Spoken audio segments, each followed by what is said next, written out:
Over recent years, shoplifting rates in Scotland have soared. In that light, shops are now using new CCTV technology to try to catch and deter thieves in real time.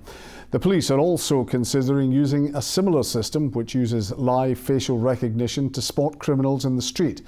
But privacy campaigners claim that this approach could raise huge Big Brother concerns. STV's chief reporter Sharon Frew has this special report. Live facial recognition cameras have the ability to pick out a face in a crowd in real time. Police officers in London are already using this technology, and the force here in Scotland has been considering whether to follow in the Met's footsteps. A form of live facial recognition is already in use here in Scotland to detect criminals, but to see it in action, you need to go shopping. People that are prolific shoplifters do get to know that tone when the alert goes off when they come in store. Natalie Fullerton owns a convenience store in Glasgow. She installed FaceWatch, a private live facial recognition system to help identify known shoplifters. It's not just a deterrent, it's like an AI friend that you need basically to help minimise your losses.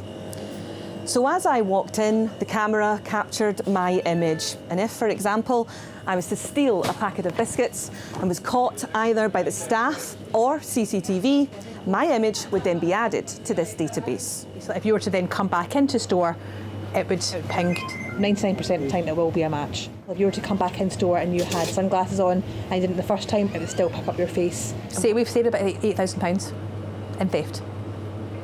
In a year? In a year. Yep, which is considerable. It's invaluable. It's an invaluable resource. If you don't want to be on that database, then don't act inappropriately in store. In London, it's not just retailers that are using live facial recognition to prevent crime. The Metropolitan Police deploy these vans in areas with high rates of knife crime, at transport hubs and at public events.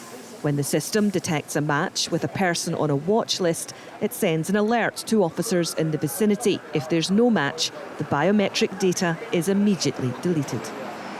Last month, Police Scotland concluded what it called a national conversation to discuss its potential use of this technology here. Criminal enterprise is making use of technology every day, and it's moving at a pace that law enforcement is really struggling to keep up with. So anything that we do, we need to make sure that we've got the legal framework, and it is to achieve those three mission objectives: keep people safe, keep people alive, and prevent crime. So whether this is violent offenders, sexual offenders, offenders that want to predate on single women during the nighttime economy, people that want to go to events and cause mass harm, they're the images that would be on any watch list in the future. And that's the only people we'd be looking for. If you're not one of those people, or you don't resemble that person to a very, very close tolerance level, then the vast majority of people will not be interacted with by the police service. The views of rights and equality groups are also being considered. They're sounding the alarm. This kind of facial recognition is a million miles away from unlocking your phone with your face, or, from something like CCTV, passport style, airport style surveillance on your street corner, on your high street. It's frankly like something out of Black Mirror. It doesn't belong in Scotland. This technology is not perfect. It has a lot of concerns around bias, around accuracy. And I've personally witnessed even children being wrongly flagged as criminals by facial recognition technology, surrounded by police officers and having to prove that they aren't who their camera says they are. Public opinion of live facial recognition appears to be split down the middle. Police Scotland carried out a survey of over 2,500 people. 49% were very or somewhat comfortable at the proposal. Some 48% were somewhat or very uncomfortable. Yeah, I don't know. I think it's going that way anyway. Do you know what I mean? Everything's sort of all interlinked. They have all our data. I don't really know what they're doing with it. If you've not got anything to hide, then I don't see any problem with it. Some people get very nervous about it, state surveillance, and it can be misused. But if you keep a good control on it, and we hope that we trust the people who are managing the systems.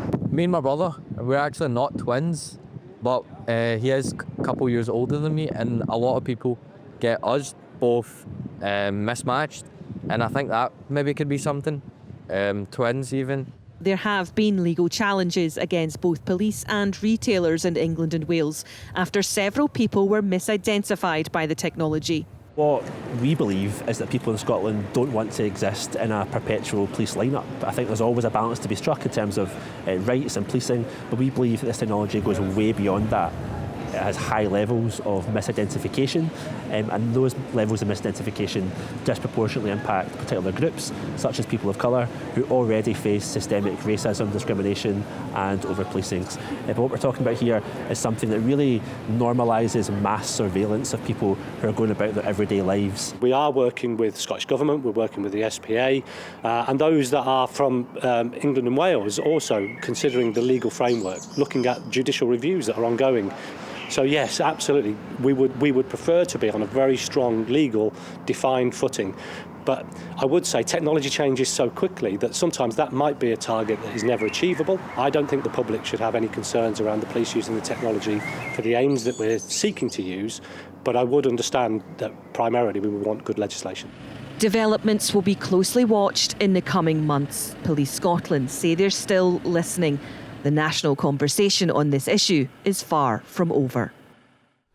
For more on the story, we were joined by Stirling University's Professor William Webster, who is an expert on the governance of public surveillance. Professor Webster, what are the differences between the facial recognition systems being used by the retailers and those that might be used by the police? Yeah, there's a fundamental difference. When you enter a retail space, you enter a private space, and they are more or less free to operate whatever type of surveillance and digital system that they like. So they will build their own database of images, they will operate the cameras as they see fit, providing they comply with the data protection legislation that's relevant in the UK. The police type of system is completely different. They're talking about mass surveillance, they're talking about face matching everybody that walks past a particular spot. They have coercive powers, the powers of arrest. They have to comply with human rights legislation, not just data protection legislation. They also have to comply with legislation that relates to use of biometrics and surveillance cameras. So the two circumstances are fundamentally different. We had concerns expressed in the report about the accuracy and confusion and such. How accurate are these systems? So face recognition has been the holy grail of surveillance cameras for 30 years, and the technology has advanced considerably. I would say that even in the last couple of years, the systems have become more and more accurate. So the algorithms are changing on a monthly basis. So they are not perfect. They still do misidentify people. They still have mismatches. There are concerns about those. But in the longer term, the technology is getting more and more accurate. There are concerns that they are particularly inaccurate with ethnic minorities, which is a concern for policing, in particular around certain relations with certain communities. But as I say, the technology is improving, and I think we will see it used in more and more places moving forward. We keep on hearing about CCTV, Ring doorbells, all that kind of thing. Are we not pretty much there anyway? Everything's being filmed. So I think there's a big difference because using surveillance cameras, using recognition type systems in private places is relatively unregulated. But use by the police, the law enforcement agency of the state, makes a big difference. So I think there is a good argument that policing should have at its disposal the use of modern technologies. So modern technologies that will allow them to do their work better, help them do their work more efficiently, police in new ways. I think there's a very strong argument that they should have access to this new technology. I think the difficulties come in relation to making sure that they use it appropriately and making sure that they use it accountably. And I think that's one of the reasons why police forces are not all rushing into this technology right at this exact moment in time. Is it not a sense, is there maybe a generational divide here, and the people who've been raised with social media really aren't that bothered? They accept that all their details are out there anyway? This is an argument that we hear quite a lot, that younger people are happier to give away their privacy and older people are more protective of their privacy. I don't buy this argument particularly. I think what research shows is that younger people do care about their privacy just as much, and they find other ways of protecting their privacy. So an example might be the explosion in the last 30 years of hoodies, which has gone alongside the explosion in surveillance cameras. They're a neat little way for younger generations to remain private. If you look at the way the younger generations use their social media accounts, they have multiple accounts depending on who they think will be looking at them. So younger people are interested in privacy, they just operationalise it differently to older people. And you touched on the fact that there might be a question over whether police would actually want to introduce this in a widespread manner. Why would that be? So I think policing institutions are very aware that they have to operate within the law. They want to provide the best service that they can, and they want to use technology appropriately. So they have concerns about the legislative platform that would allow them to use face recognition. So what I mean by that is it isn't exactly clear that there is a legislative position which allows face recognition to be used, and I think there would be much more confidence in the use of this sort of technology because of its potential infringements of human rights, contesting civil liberties, for example. I think they would be much more comfortable if there was a clear legislative platform, and I think that's a position both north and south of the border. Finally and briefly, and we had one of the Vox Pops in Shannon's report saying, if you've not done anything wrong, there's nothing to be concerned about. So I've heard that argument a lot in my career, and it's not an argument that I accept.